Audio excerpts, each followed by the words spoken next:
भगवान अवतार लेकर कल्कि भगवान फिर सबको पुनः जागृत करेंगे और तब से फिर सतयुग की स्थापना शुरू हो जाएगी, सतयुग स्टार्ट होगा। तो ये गिरिराज भगवान से जुड़ी दो कथा हैं जिन्हें भगवान ने एक उंगली पर उठाया। बोलिए गिरिराज धरण भगवान की जय। भगवान ने एक उंगली पर पहाड़ उठाया। कछु माखन को बल बढ़्यो, कछु गोपन करे सहाय। श्री राधा की कृपा भई, मैंने गिरिवर लियो उठाए। भगवान ने जब गिरिराज जी को उठाया तो किसके बल से उठाया? राधा रानी के बल से। भगवान किसके बल से काम करते हैं? श्री राधा। बिना राधा के श्याम सुंदर आधे हैं। हाँ, जो राधा नाम न हो तो रसराज विचारो रो तो, ना हो तो कृष्ण अवतार जपे जा राधे राधे। हो राधा अलबेली सरकार कहे जा राधे राधे। तो वृंदावन की महिमा बड़ी अद्भुत है। श्री भगवान ने एक उंगली से पहाड़ उठाया और जब उठाया तो वहां गड्ढा हो गया। सारे ब्रजवासी तलहटी पर आए और भगवान ने इंद्र के प्रकोप से पानी के उस जो भयंकर पानी मूसलाधार इंद्र बरसा रहे थे, उस पानी से, उस तेज तूफान से भगवान ने सभी भक्तों की रक्षा की। भगवान कहते हैं जो मेरी शरण में आ जाता है मैं उसकी रक्षा जरूर करता हूं, इसलिए शरण में आना और शरण में जाना सीखिए। सदा भगवान के बनकर के रहो। किसके बनना ठीक है? भगवान के। जो भगवान का हो गया भगवान उसे राजा बनाते हैं। बताओ भगवान राम ने किस किस को राजा बनाया? बताओ आप। भगवान राम का जो जो हुआ उनमें से कितनों को राम जी ने राजा बनाया? नाम बताओ उन राजाओं का जिन्हें, जो राम जी के हो गए तो राम जी ने उन्हें सुग्रीव, विभीषण, अंगद को युवराज बनाया। क्यों बनाया? सुग्रीव किसका हो गया? राम जी का। प्रभु मैं आपका हूं, और जब मेरा हो गया बना दिया। विभीषण राम जी का हो गया, समर्पण कर दिया राम जी ने। जो संपत्ति से विराव नहीं, दीन दिए दस माछ, सोई संपत्ति विभीषण नहीं, सकुच दीन रघुनाथ। राम जी ने जो रावण को, शंकर जी ने जो संपदा दी, लंका किसने बनाई थी? लंका किसने बनाई थी? लंका बनाई थी भगवान शंकर ने। माता पार्वती एक दिन जिद करने लगी कि बताओ सबने अपना अपना घर बना लिया है, सब सेटल हो गए और हम पहाड़ पे ही पड़े हैं, ठंडी हवा लगती रहती है, खुले में रहते हैं, अच्छा नहीं लगता, अपने लिए भी एक घर बनाओ। शंकर जी बोले पहाड़ ही अच्छा है, लोग पहाड़ देखने जाएंगे आने वाले भविष्य में। पार्वती जी बोली नहीं, हमें तो बढ़िया घर बना के दो। शंकर जी बोले ना जिद करो देवी, अपन पहाड़ में ही अच्छे हैं, ठंडा ठंडा यहाँ मौसम है, बढ़िया, कोई नहीं है यहाँ अपने सिवा। नहीं नहीं नहीं, आप हमारे लिए घर बनाओ। अच्छा, शंकर जी ने बनाई सोने की लंका, पूरा सोने से सुसज्जित सुसज्जित, समुद्र के मध्य में टापू पर। पार्वती जी को दिखाया, माता पार्वती गदगद, वाह आनंद आ गया, बड़ा अच्छा घर बनाया, खूब सारे कमरे हैं, बहुत विशाल है। शंकर जी बोले घर तो तैयार है, अब गृह प्रवेश कर लें। हाँ हाँ, पार्वती जी बोली चलो पूजा पाठ करते हैं। तो गृह प्रवेश कौन कराएगा? शंकर जी बोले हमारा चेला बड़ा पंडित है, उससे बढ़िया पंडित नहीं अभी कोई वर्तमान में। ठीक है बुलाओ चेला को। रावण को शंकर जी ने संपर्क किया, रावण आओ। रावण ने गृह प्रवेश कराया और जब गृह प्रवेश हुआ शंकर जी प्रवेश किए। पार्वती जी बड़ी को घर बन जाए तो माताएं बड़ी खुश होती हैं, चलो खुद का घर। माता जी बड़ी प्रसन्न थी, वाह कहीं इस कमरे में जाएं, कभी माँ इस कमरे में घूमे, मस्त। शंकर जी ने कहा सुनो कुछ दक्षिणा तो दो पंडित जी को, क्या चाहते हैं आप? ब्राह्मण देवता आपने तो हमें घर में गैस कराया, दक्षिणा क्या होगी आपकी? रावण तो रावण था, रावण बोला महाराज और कुछ नहीं चाहिए, ये जो घर आपने बनाया ये हमें बड़ा पसंद आया, हमें बड़ा अच्छा लगा, यदि ये घर मिल जाए आपका वाला तो वारे न्यारे हो जाएं अपने। और शंकर जी ठहरे भोले भंडारी, वो कभी भक्त को निराश, जो मांगे वो दे दे। कई बार तो शंकर जी वरदान दे के फंस जाते हैं। एक बार एक राक्षस को वरदान दे दिया, क्या नाम था उसका, किसका बेटा था? शकुनी का, शकुनी का पुत्र भस्मासुर। एक दिन नारद जी से पूछा सबसे जल्दी खुश कौन होगा? बोले महादेव। किया महादेव को, उसने अपने शरीर के अंग काट काट के स्वाहा करने लगा, आखिरी में सिर काटने लगा। शंकर जी आ गए, नामर भैया बोल क्या चाहता है? शंकर जी बोले बोल क्या चाहता है? बोले हम जिस पे हाथ रखें वो भस्म हो जाए। शंकर जी बोले वरदान दिया, तथास्तु। अब उसको लगा किस पे रखें, तो बोले आप आओ शंकर जी। क्यों? बोले आप पे ही रख के देखेंगे। शंकर जी भागे शंकर जी भागे, कैसा चेला बताओ, हमें ही मारने के, हमारे को ही मारने के चक्कर में पड़ा, दौड़ा पीछे। शंकर जी भागे, और शंकर जी जब भागे तो बड़ा परेशान भय शंकर जी। भगवान नारायण पर दृष्टि पड़ी, मन से शंकर जी ने कहा हे प्रभु रक्षा करो, ये तो बड़ा परेशान कर रहा। भगवान बोले मन से, उनकी आपस की बातें, भगवान बोले ऐसे क्यों वरदान देते हो दुष्टों को, चलो कुछ करते हैं। तो भगवान मोहिनी बनकर आ गए और बढ़िया भगवान सुंदर बन गए। तो भस्मासुर भागा जा रहा था, तो भगवान बोले वाह ऊंचे खानदान के लगते हो, बड़े सुंदर हो, कहां बाबाओं के पीछे भाग रहे हो, यहां आओ। भस्मासुर बोला तुम हो तो बड़ी सुंदर, कहां से आई हो? ये मत पूछो, हम तो आपके लिए आई हैं। ये बताओ आप कहां जा रहे हैं? अरे बोले हमें अभी अभी वरदान मिला है कि हम जिस पे हाथ रख दें वो भस्म हो जाए, तो हम शंकर जी के ऊपर रखना चाहते हैं। भगवान मोहिनी बोले सुनो, शंकर जी वरदान दिए हैं, तुमने अभी तक किसी के ऊपर हाथ रखा, कोई भस्म हुआ? बोले अभी तक तो कोई नहीं हुआ। तो मोहिनी भगवान बोले सुनो, आजकल शंकर जी का वरदान काम नहीं कर रहा है। अच्छा कैसे? अरे तुमने जब किसी के ऊपर रखा नहीं, कोई भस्म हुआ नहीं, तो कैसे कह सकते हो कि वरदान मिल चुका है? भाई किसी के ऊपर रखो, प्रैक्टिकल करो। बोले किसके ऊपर रखें? अरे बोले अपने में एक्सपेरिमेंट कर लो। अरे बोले हम भस्म हो जाएंगे ना, हाथ थोड़ा ऊपर रखना, ऐसे गरम गरम लगे तो समझ लेना गड़बड़ है। भस्मासुर बोला अच्छा, तो हाथ रखा उसने, बोले कुछ नहीं लग रहा गरम ठंडा। शंकर जी भगवान नारायण बोले फिर देखो दम नहीं है, अब फिर से तपस्या करो तुम। उसने पूरे ही रख लिया, और पूरा रखा तो भस्म हो गया। और भस्म हुआ तो शंकर जी आए, भगवान बोले अब दिए तो दिए, आगे से मत देना, ऐसे चेलों से सावधान। तो शंकर जी को ऐसे चेले मिलते रहते हैं।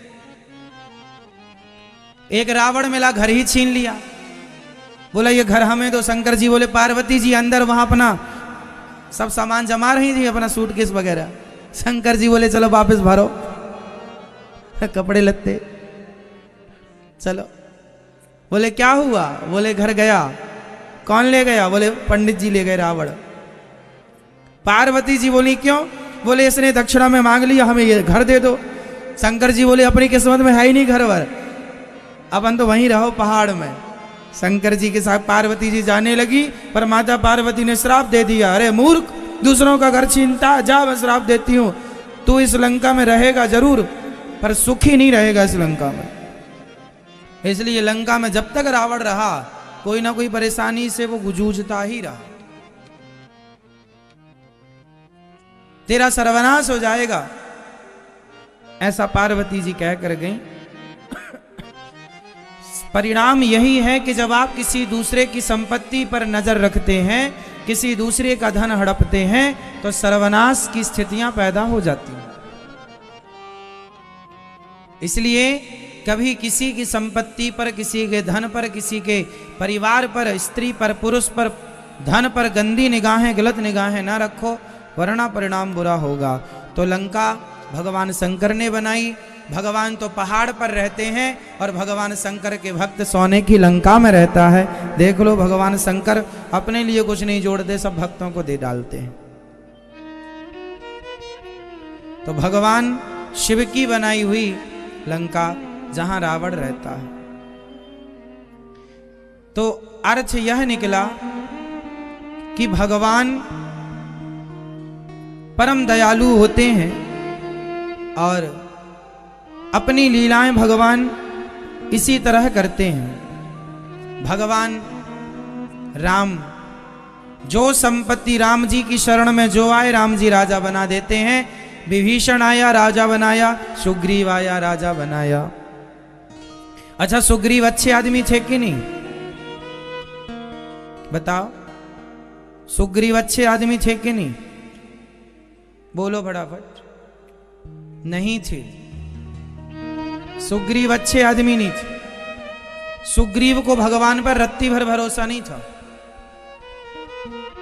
सुग्रीव ने राम जी की परीक्षा ली है कि आप बाली को मार दोगे, इसका परीक्षण करो। ये ताड़ के 7 पेड़ लगे हैं, एक बाण से 7 में छेद कर दोगे तो मैं मान जाऊंगा कि आप बाली को मार दोगे। राम जी ने किया, फिर भी विश्वास नहीं हुआ उससे। हनुमान जी ने, हाँ, सुग्रीव की एक बात अच्छी है कि हनुमान जी पे विश्वास करता है। यदि आप भगवान पर विश्वास नहीं करते पर भगवान के भक्तों पर, कोई संत पर विश्वास करते हैं, गुरुओं पर विश्वास करते हैं, गुरुजनों की वाणी पर, तो निश्चित भी आपका कल्याण हो जाएगा, निश्चित ही कल्याण होगा, या भगवान पर या भगवान के भक्तों पर। राम जी ने सुग्रीव से मित्रता की। अच्छा, राम जी ने बाली को मारा। बताओ, राम जी ने बाली को क्यों मारा था? आप बताओ, क्या गलती थी बाली की? किस गलती के कारण राम जी ने बाली को मारा? उत्तर दो। आप बताइए, क्या गलती थी बाली की? आप बताओ। हाँ, सही है, आप बताइए भगवान। ठीक है, बताइए। सुग्रीव की भाई की पत्नी को उसने अपनी पत्नी की तरह रखा हुआ था, कब्जा कर लिया। अपने छोटे भाई की पत्नी के साथ वो पत्नी की तरह व्यवहार करता है, उसके साथ दुराचार करता है, गलत करता है। इसलिए राम जी ने उसे मारा, वरना उसकी कोई गलती नहीं थी। राम जी का बाली से कोई लेना देना था ही नहीं। जब राम जी का बाली से कोई लेना देना नहीं था, राम जी की बाली से कोई पर्सनल दुश्मनी नहीं थी, पर दुश्मनी सुग्रीव से थी बाली की। अच्छा, सुग्रीव और बाली कौन है? आप बताओ, सुग्रीव और बाली का क्या रिश्ता है? दोनों भाई हैं। एक दिन की बात है कि बाली के सामने एक मय नाम का दानव आया। उसने युद्ध के लिए ललकारा, तो बाली उसे मारने के लिए गया, तो वो एक गुफा में घुस गया। तो सुग्रीव से बाली ने कहा, तुम मेरा 15 दिन तक इंतजार करना, यदि मैं आ जाऊं तो समझना ठीक हूं, नहीं आऊं तो समझना मर गया हूं। वो 1 महीने तक नहीं आया। तो सुग्रीव को लगा भैया मर गया, राक्षस ने मार दिया। तो गुफा पर उसने एक पत्थर जमाया, सुग्रीव ने गुफा का मुंह पत्थर की शिला से बंद कर दिया और आया तो उसे लोगों ने राजा बना दिया। सुग्रीव राजा बना ही था कि बाली आ गया। बाली ने कहा अच्छा तू मुझे मरवा के राजा बनना चाहता है, जो लातों से मारना शुरू किया। सुग्रीव भागा। तो सुग्रीव राम जी के दोस्त मित्र बन गए और मित्र का दुख मेरा दुख है, जो न मित्र दुख हो ही दुखारी, जिन्हीं विलोकत पातक भारी। राम जी का बाली से कोई लेना देना नहीं था, पर सुग्रीव मित्र हैं राम जी के, और मित्र का दुख और मित्र का सुख मित्र का ही सुख दुख माना जाएगा। तो मित्र के साथ गलत किसी ने किया तो मित्र का दुश्मन आपका दुश्मन। इस नाते से राम जी ने सुग्रीव की मदद की और बाली को मारा। अब प्रश्न खड़ा होता है कि राम जी ने बाली को छिप करके क्यों मारा? बताइए, राम जी ने बाली को छिप करके क्यों मारा? आप बताइए। क्या राम जी सामने से नहीं आ सकते थे युद्ध करने?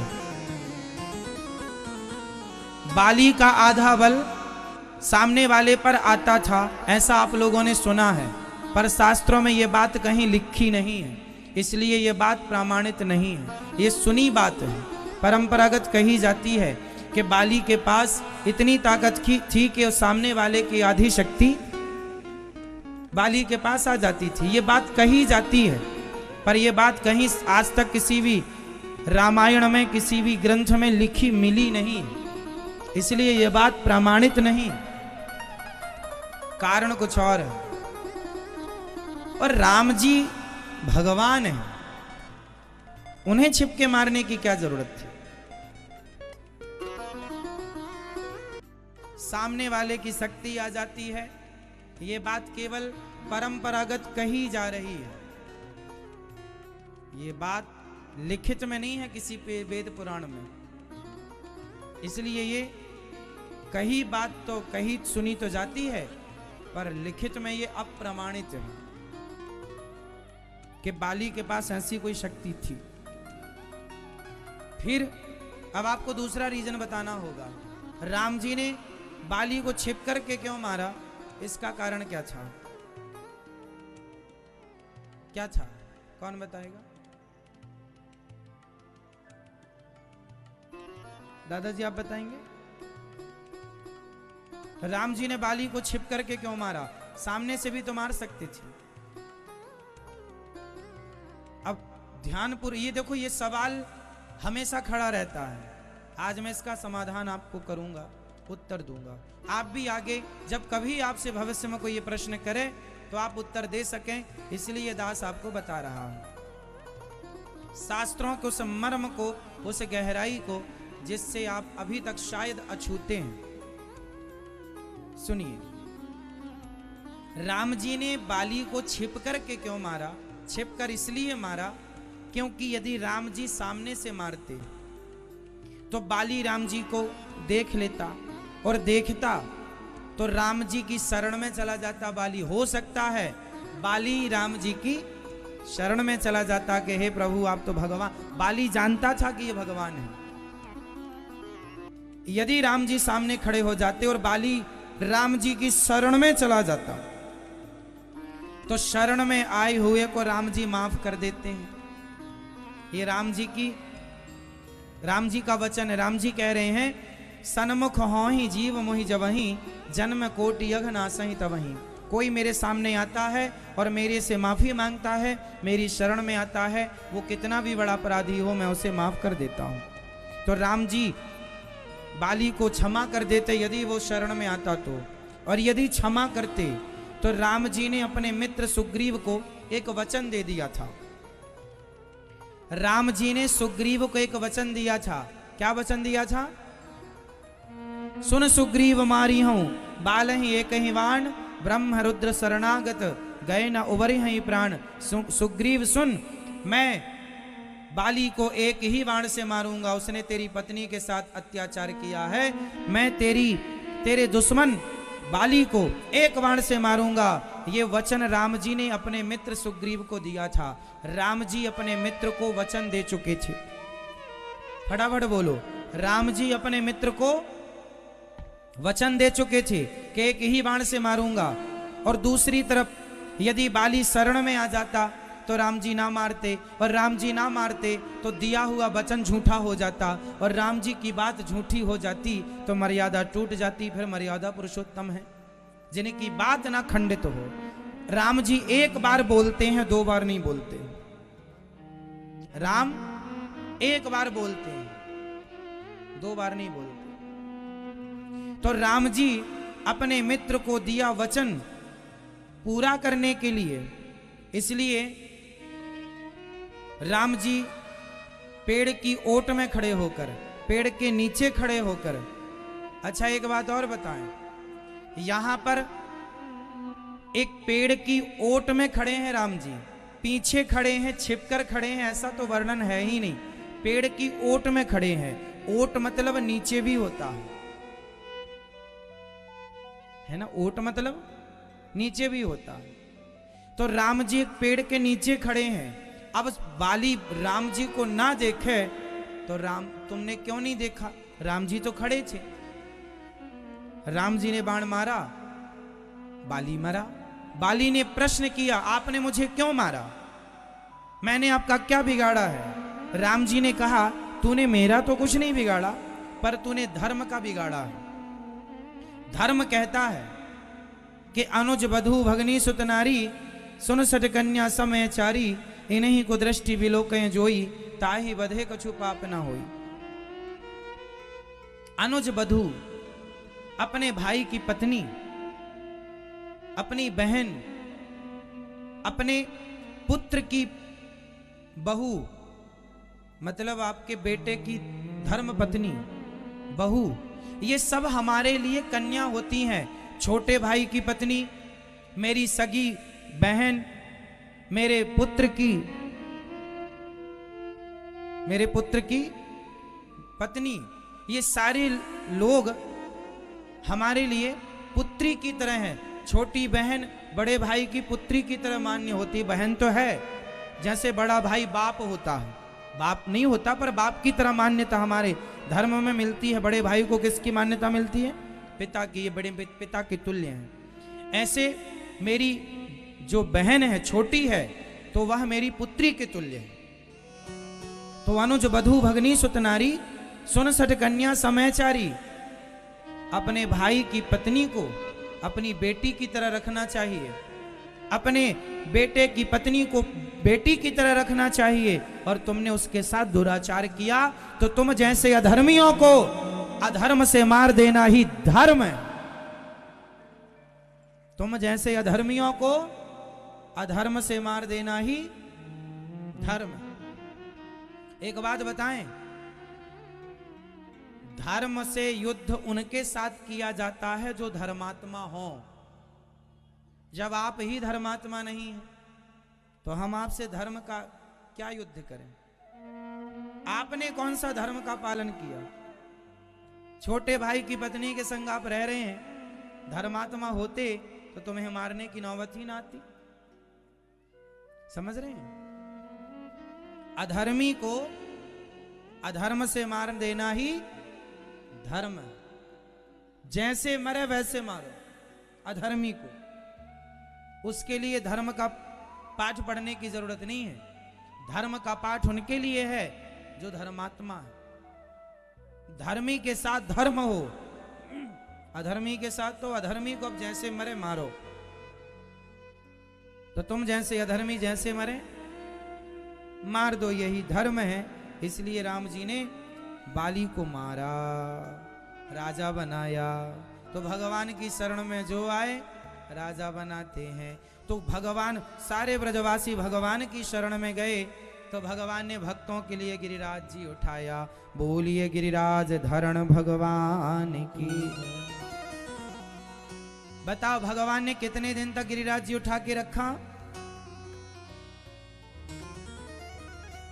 कितने दिन।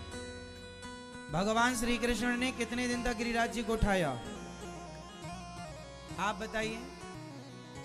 पीछे वाली मैया, मैया ओ मेरी मां पीछे वाली, 7 दिन। मैया जा रही हो? बुरा मान गई क्या मेरी माँ? अच्छा जल्दी आना, टाटा। हाँ, जा रही हो तो आने का वादा करो।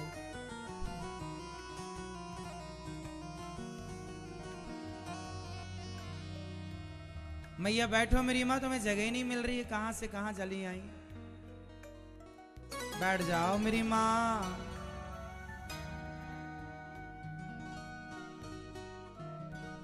अब ध्यान दो, भगवान ने 7 दिन तक, सो रहे हो तो जागने का वादा करो।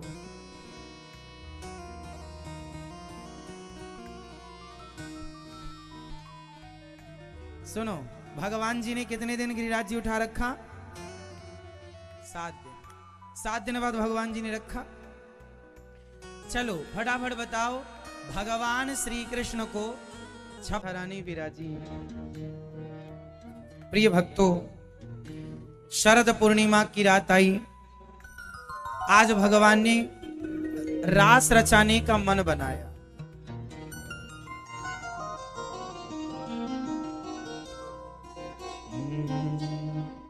भगवान पिता रात्रि शरदोत्फुल्ल मल्लिका वीक्षरन्तुं मनश्चक्रे योगमायामुपाश्रितः।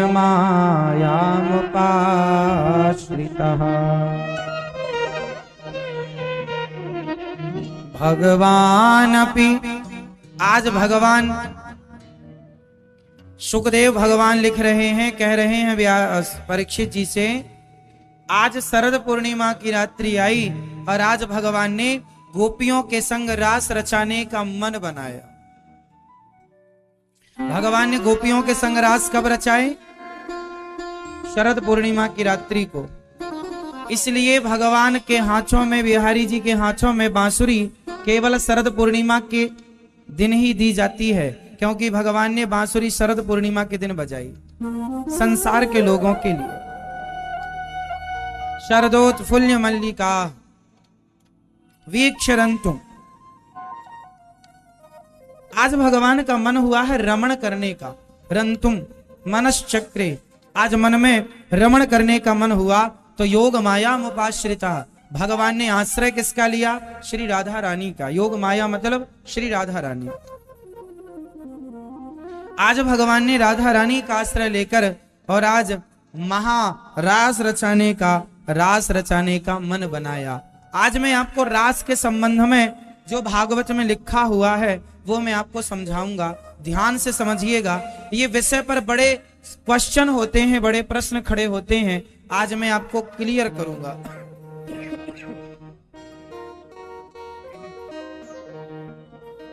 ध्यान पूर्वक सुनिए। बताओ, भगवान ने रास रचाया। जिस समय भगवान ने रास रचाए उस समय भगवान की उम्र कितनी थी? कौन बताएगा?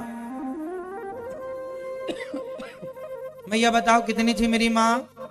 हाँ, 7 वर्ष पूरे होकर 8वीं रनिंग चल रही थी भगवान जी।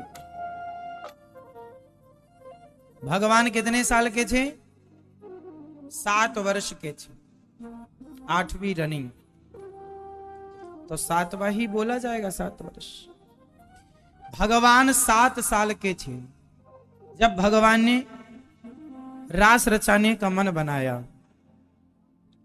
अच्छा, भगवान ने रास किनके साथ रचाया? ध्यान से एक बात सुनते चलना, समझते चलना, समझ में आएगा आखिरी में। भगवान ने रास किनके संग रचाया? जोर से। गोपियों के संग। ये गोपियां कौन थी आप बताओ?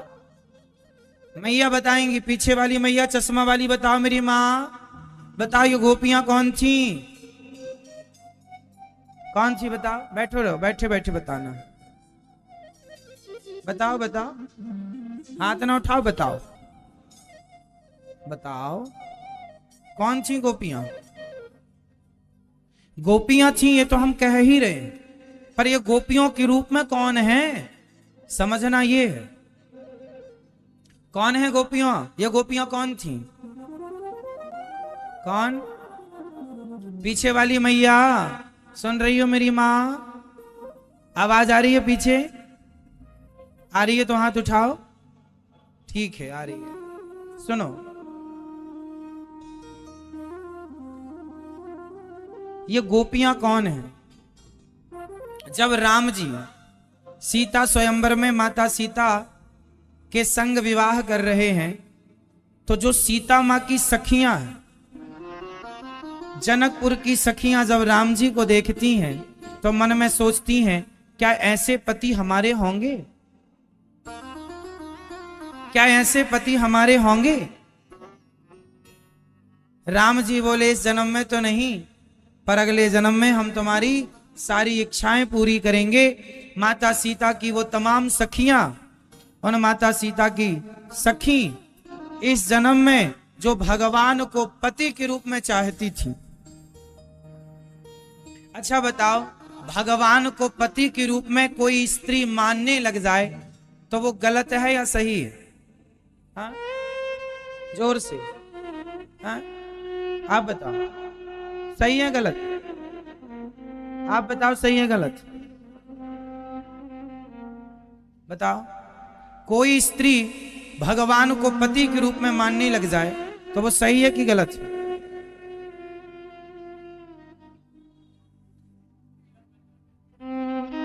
यदि कोई स्त्री भगवान को अपने पति के रूप में मानने लग जाए, देखने लग जाए, तो सही है कि गलत? फटाफट उत्तर दो, क्या है? सही है। अरे भगवान को पाना किसी भी रूप में उचित है। शिशुपाल ने गाली देकर प्राप्त कर लिया, मीराबाई ने पति मान करके पाया, तो मिल गए ना मीराबाई को। मीरा ने भी तो पति के रूप में भजा था। तो भगवान को कोई पति के रूप में भजे, कोई पुत्र के रूप में भजे, कोई पिता के रूप में भजे, कोई गुरु के रूप में भजे, कोई सखा के रूप में भजे, कोई भाई के रूप में भजे, हर रिश्ता सही है। त्वमेव माता च पिता त्वमेव, त्वमेव बंधुश्च सखा त्वमेव, त्वमेव विद्या द्रविणम त्वमेव, त्वमेव सर्वम मम देव देव। भगवान को जो आप बनाना चाहें वो बनाइए। इसलिए भगवान को कुछ स्त्रियों ने पति के रूप में भजा, तो भगवान ने उनकी इच्छाओं को पूरा करने के लिए उन्हें द्वापर में गोपी के रूप में अवतार दिया और उन्हीं के संग रास रचाकर उनके जन्म जन्म की जो इच्छाएं थी, भगवान का धर्म है भक्त की हर इच्छा पूरी करना, तो भगवान ने गोपियों की हर इच्छा पूरी की। उनको गले लगने की इच्छा थी तो गले लगाया। उनकी इच्छा थी कि कन्हैया हमारे बालों को सुलझाएं, तो भगवान ने बालों को सुलझाया। उनकी इच्छा थी कि हम भगवान के गालों का चुम्बन करें, तो भगवान ने अपने गालों का चुम्बन दे करके उन गोपियों की वह इच्छाएं पूरी की जो उनकी इच्छाएं थी। एक बात और समझ लीजिएगा, कोई सामान्य स्त्री और पुरुष यदि एक दूसरे के गले लगते हैं तो उन स्त्री पुरुषों के अंदर विकार हो सकता है, परंतु भगवान के गले गोपियां लग रही हैं तो वो भगवान है, समर्थवान को दोष नहीं होता। समर्थवान को, समर्थ को नहीं दोष। गोसाई, भगवान के अंदर कोई विकार थोड़ी था, कोई कामना थोड़ी थी, वो तो निष्काम है। और गोपियां कौन है? गोपियां भी निष्काम है, भगवान भी निष्काम और गोपियां भी निष्काम। फिर ये रास क्यों हुआ? केवल उनकी भगवान से मिलने की जो इच्छा थी। यदि किसी की इच्छा है कि मैं भगवान के गले लग जाऊं, तो क्या इच्छा गलत है? बोलो।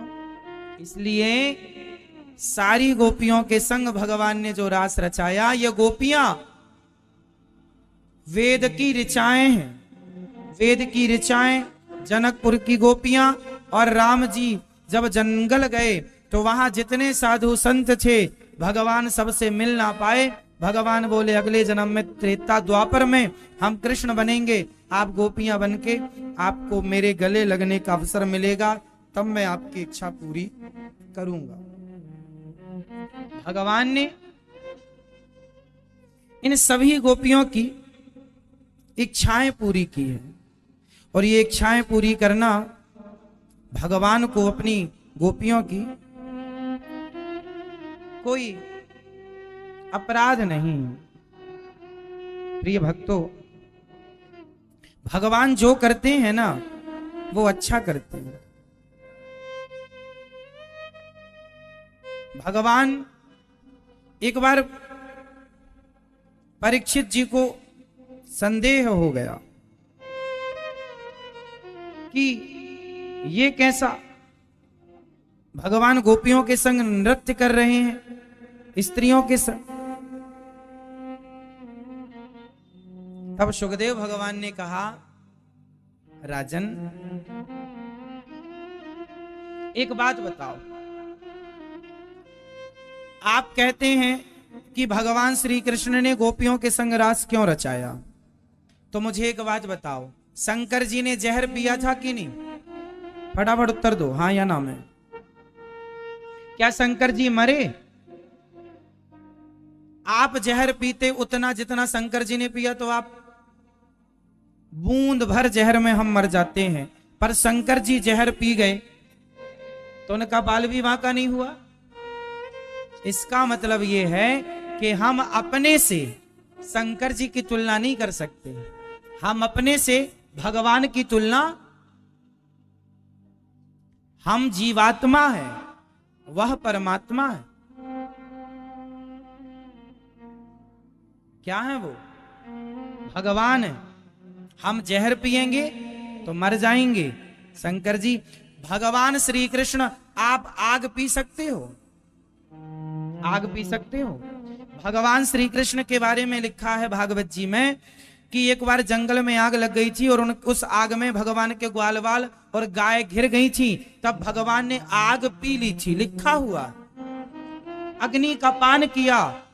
तो जो भगवान अग्नि पीते हैं, जो भगवान एक उंगली से गिरिराज उठाते हैं, जो भगवान इतने से मुंह में ब्रह्मांड दिखाते हैं, वो गोपियों के संग रास रचाएंगे तो क्या कोई विषय वासना के कारण थोड़ी रचाएंगे? वो भगवान निर्विकार हैं, कर तुम अकर तुम अन्यथा कर तुम सर्व सामर्थ। वो कुछ ना करते हुए सब करते हैं, और सब कुछ करते हुए भगवान कुछ नहीं करते। वो भगवान है। अपने से, हमारे से, आप से उनकी तुलना नहीं हो सकती। अब कोई सांसारिक आदमी कहे कि भगवान ने गोपियों के संग रास रचाया, भैया तुम सांसारिक हो, तुम्हारी खोपड़ी वहीं तक जाती है, भोगों तक, इसलिए तुम उतना ही सोचते हो। और वो गोपियां हैं। गोपियों के बारे में लिखा है कि गोपियां जब भगवान से मिलने आई अपना परिवार छोड़कर, तो वो गोपियां जब आई तो वो निष्काम थी, उनके अंदर कोई कामना नहीं थी कि मैं भगवान के पास जाकर के उनसे गले मिलूंगी। वो निष्काम हो गई। बाद में जो उनकी कभी कभी इच्छाएं थी गले मिलने की, तो भगवान ने इच्छाएं पूरी की। भगवान तो भगवान है। भगवान की यह रास लीला आज भी चलती है। वृंदावन में एक निधि बन करके स्थान आपने दर्शन किया होगा। आज भी ठाकुर जी वहां रास रचाते हैं। और रास आप और हम जो सच्चे भक्त हैं, यदि भगवान हमें स्वीकार करेंगे ना, तो किसी ना किसी जन्म में हमें भी गोपी बनाकर भगवान हमें और आपको भी अपने उस रास में सम्मिलित करेंगे। भगवान अपने अच्छे भक्तों को रास में सम्मिलित करते हैं। ये भगवान की विशेष लीला है, रास लीला। जब भगवान किसी पर कृपा करते हैं तो उसे अपनी इस लीला में सम्मिलित करके उसे इस पावन से दर्शन का लाभ प्रदान करते हैं। भगवान है वो। तो भगवान पिता रात्रि शरदोत्फुल्ल मल्लिका। आज भगवान ने सुंदर सा गीत गाया अपनी बांसुरी की तानों पर। निसम्य गीतम तदनंग वर्धनम ब्रजश्रिया कृष्ण गृहीत मानसा। आजग्मुरन्योन्यमलक्षितोद्यमाः स यत्र कान्तो जवलोलकुण्डला। निशम्य गीतं तदनंगवर्धिनं व्रजस्त्रियः कृष्ण गृहीत मानसा। आज भगवान ने एक सुंदर सा गीत गाया, और गीत गाया, गोपियों को बुलाया, सखी राधा आओ, आवाज लगाई सबका नाम ले लेकर, राधा, ललिता, विशाखा, चंपकलता, तुंग विद्या, सुदेवी, आओ। सबका नाम ले लेकर श्याम सुंदर ने अपनी बांसुरी बजाकर सबको बुलाया। और सारी गोपियां उस समय क्या कर रही थी? दुहंत्यो भिययो काश्चित् दोहम हित्वा समुत्सुका अयोधिसृत्य संयाव मनुद्वास्या पराययुः। एक सखी क्या कर रही थी? दुहंत्यो भिययो काश्चित्, एक सखी गाय दोह रही थी कि बांसुरी सुनाई पड़ गई, गाय वहीं छोड़ करके श्याम सुंदर के पीछे सखी भागती है। परम उत्कंठा है भगवान से मिलने की, परम लालसा है भगवान से मिलने की। गाय दोहना छोड़ दिया, यहां तक कि एक सखी बंसी की ध्वनि सुनकर दूध दोहना छोड़कर दौड़ पड़ी, एक चूल्हे पर दूध औंट रही थी कि चूल्हे पर चढ़ा हुआ दूध वहीं छोड़ दिया। एक सखी भोजन बना रही थी कि अभी चूल्हे से पका हुआ भोजन उतारा नहीं, दाल सब्जी उतारी नहीं, छोड़ करके सब वैसे ही चल पड़ी श्याम सुंदर से मिलने के लिए। मिलने की उत्कंठा कितनी प्रबल है। अच्छा बताओ, भगवान किससे मिलते हैं?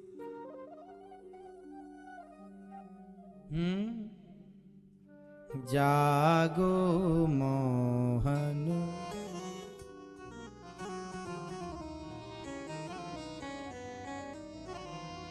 अच्छा सुनो, भगवान किससे मिलते हैं? मैया, ओ मेरी मां, भगवान किससे मिलते हैं? जो भगवान को पाने का उत्सुक होता। आप उत्सुक हैं? उत्सुक मीन्स उत्कंठा, उत्सुकता, समझते? उत्सुक होना।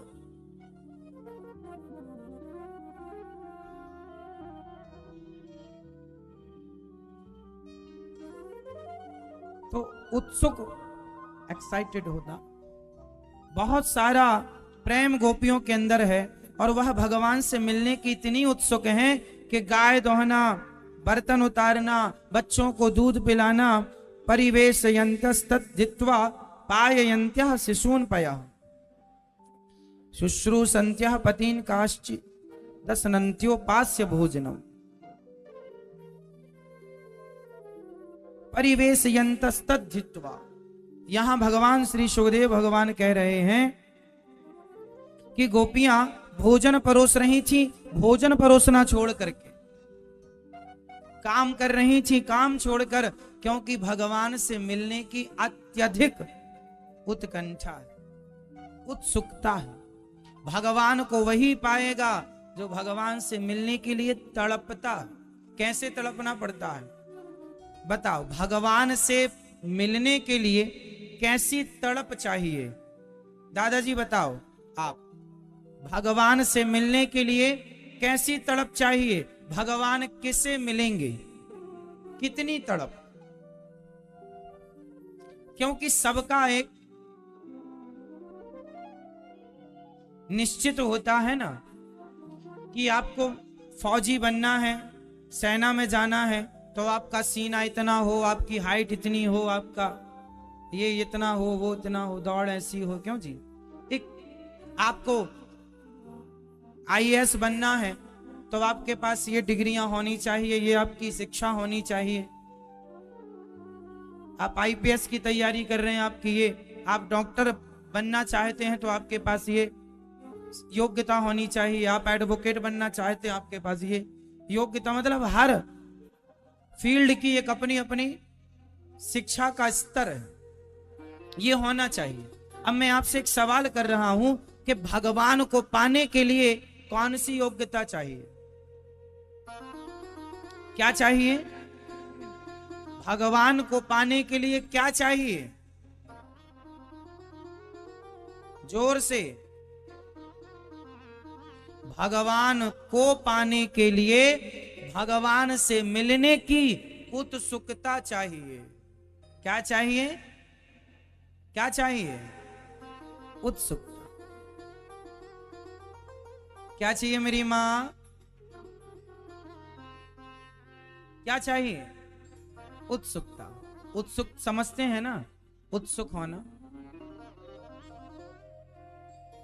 तो ये उत्सुकता जरूरी। गोपियां इतनी उत्सुक थी कि अपने बच्चे को छोड़ करके, दूध पीता बच्चा, एक सखी लिम्पन्त्या प्रमृजन्त्योन्या, लिम्पन्त्या प्रमृजन्योन्या, अंजन्त्यः काश्चलोचने, व्यत्यस्तवस्त्राभरणाः काश्चित् कृष्णान्तिकं ययुः।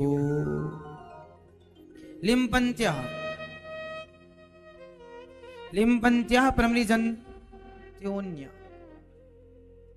एक सखी आंगन लीप रही थी कि बांसुरी सुनाई पड़ी, हाथ में गोबर लगा है, धोया नहीं, दौड़ पड़ी। अंजन्त्या, आंखों में अंजन लगा रही थी, काजल लगा रही थी एक सखी। काश्चलोचने, आंखों में काजल छोड़ करके एक में लगा, एक में नहीं लगा, दौड़ पड़ी।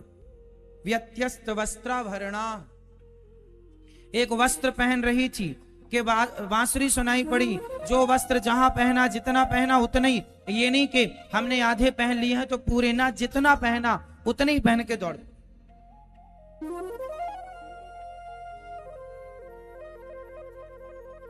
तो ऐसी सखियां,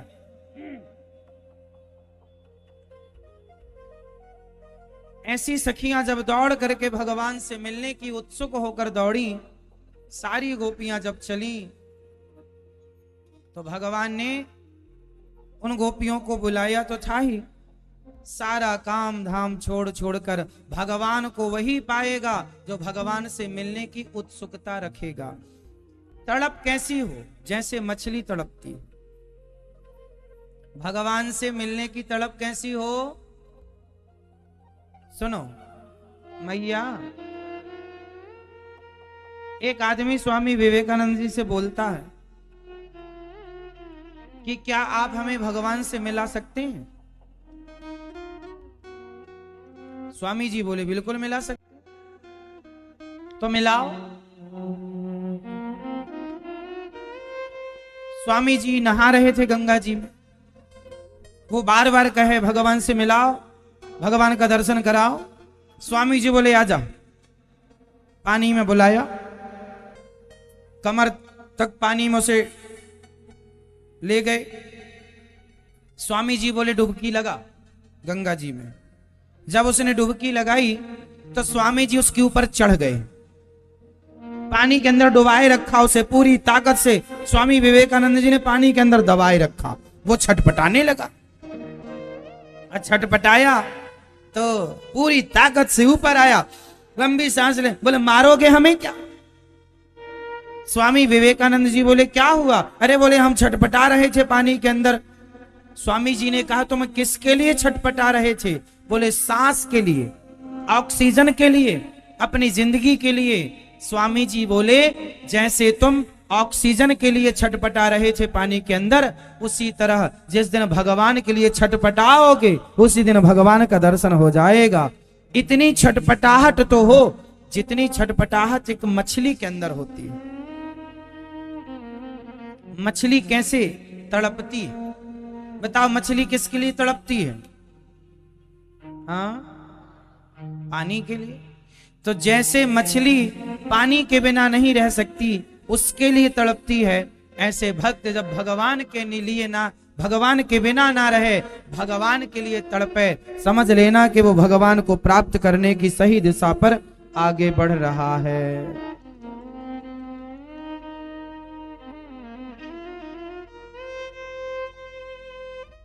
तड़पना हमें पड़ेगा।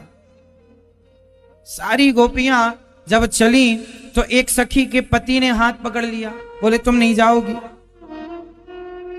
उस सखी के अंदर ऐसा भाव जागा, अब नहीं गई तो मर जाऊंगी। दुस्सह प्रेष्ठ विरह तीव्रताप धुता शुभा, ध्यान प्राप्त्याच्युतश्लेष निर्वृत्या क्षीण मंगला।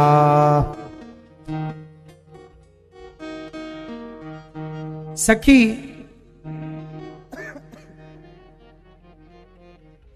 उसके विरह की अग्नि में भगवान से मिलने की ऐसी उत्कंठा जागी कि उसने मिलन की उत्कंठा में, विरह की अग्नि में उसके सारे शुभ अशुभ पाप नष्ट हो गए, उसका शरीर छूट गया और आत्मा सबसे पहले जाकर परमात्मा में मिल गई। भगवान से मिलने में शरीर बंधन हो सकता है, पर मन का और आत्मा का क्या बंधन है।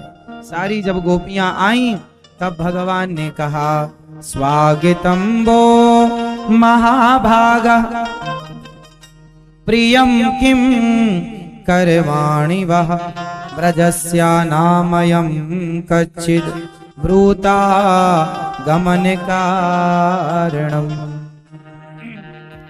भगवान ने कहा, देवियों स्वागत है आपका, आओ, पर ये बताओ यहां क्यों आई हो, आने का उद्देश्य क्या है। तब गोपियों ने कहा, प्रभु आपने बुलाया हम चली आई। भगवान ने कहा, हम तो बांसुरी बजा रहे थे, जाओ अपने घर, इतनी रात को यहां आई हो घर परिवार छोड़कर। भगवान ने कहा, मातरः पितरः भ्राता, मातरः पितरः पुत्रः, पुत्रा भ्रातरः पतयश्च वः। अपने पति पुत्र परिवार को छोड़कर आई हो, तुम्हें ढूंढ रहे होंगे, जाओ। आज भगवान ने यहां नारी धर्म का वर्णन किया। दोहशीलो दुर्भगो वृद्धो जड़ो रोग्य धनो पिबा, पति स्त्रीभिर्नहातव्यो लोकेप्सो भिर्पातकी। पति कैसा भी हो, दोहशीलो दुर्भगो वृद्धो जड़ो रोग्य धनो पिबा, पति स्त्रीभिर्नहातव्यो। पति कैसा भी हो, नारी को अपने पति का त्याग नहीं करना चाहिए। ऐसा हम नहीं कहते, भागवत जी में लिखा है, रामचरितमानस में भी लिखा है। तो पति कैसा भी हो, अंधा लंगड़ा बहरा काना, पति कैसा भी हो उसका त्याग मत करो। और पत्नी भी कैसी हो, अंधी लंगड़ी बहरी कैसी हो, अब तुम्हारी है, शादी के पहले देख लेते, अब जैसी है तुम्हारी है, अब तो निभाओ। रिश्तों की बात यहां भगवान कहते हैं, समझिएगा। जीवन में रिश्ते जरूरी हैं, अच्छी पत्नी और अच्छा पति जरूरी है। बताओ पुरुष कब सुखी होता है, बताइए कौन सा पुरुष सुखी है, आप बताओ कौन सा पुरुष सुखी है। नहीं, आप बताओ।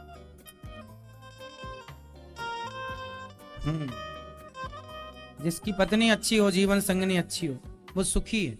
सही है, पहुंचे हो आप सही उत्तर तक, थोड़ी दूर हो।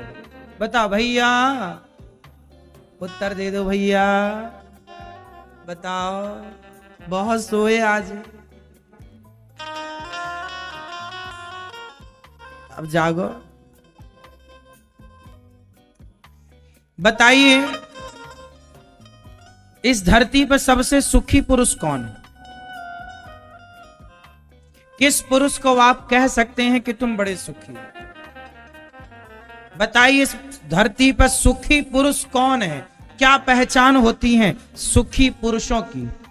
आप बताओ दादाजी, आपने जो बोला एक बात ठीक बोली, अब आप आगे बोलो। आप बताओ दादाजी, भैया आप बताओ। आप वहां जाके बैठ गए ताकि हम आपसे पूछे ना।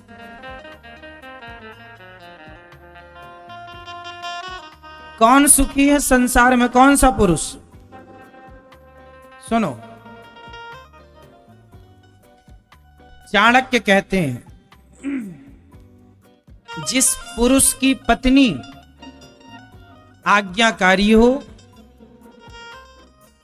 और जिस पुरुष का पुत्र आज्ञाकारी हो, पत्नी आज्ञाकारी हो, पत्नी पतिव्रता हो, पुत्र आज्ञाकारी है, पुत्र पितृ भक्त हो, जिस पुरुष का, जिस व्यक्ति का, जिसकी पत्नी और पुत्र आज्ञाकारी हो, उस आदमी से ज्यादा सुखी इस धरती पर कोई नहीं।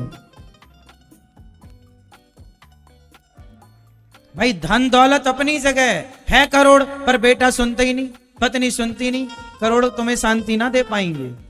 पर पत्नी आज्ञाकारी हो और पुत्र आज्ञाकारी हो तो जीवन में बड़ी शांति रहती। इसलिए कहता हूं कि पत्नी बहुत सुंदर हो जरूरी नहीं है, पत्नी का स्वभाव बहुत सुंदर हो, संस्कार बहुत सुंदर होने चाहिए।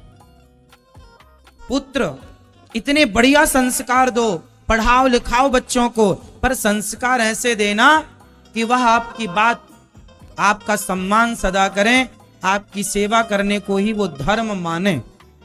ऐसे संस्कार अपने पुत्रों को दीजिए।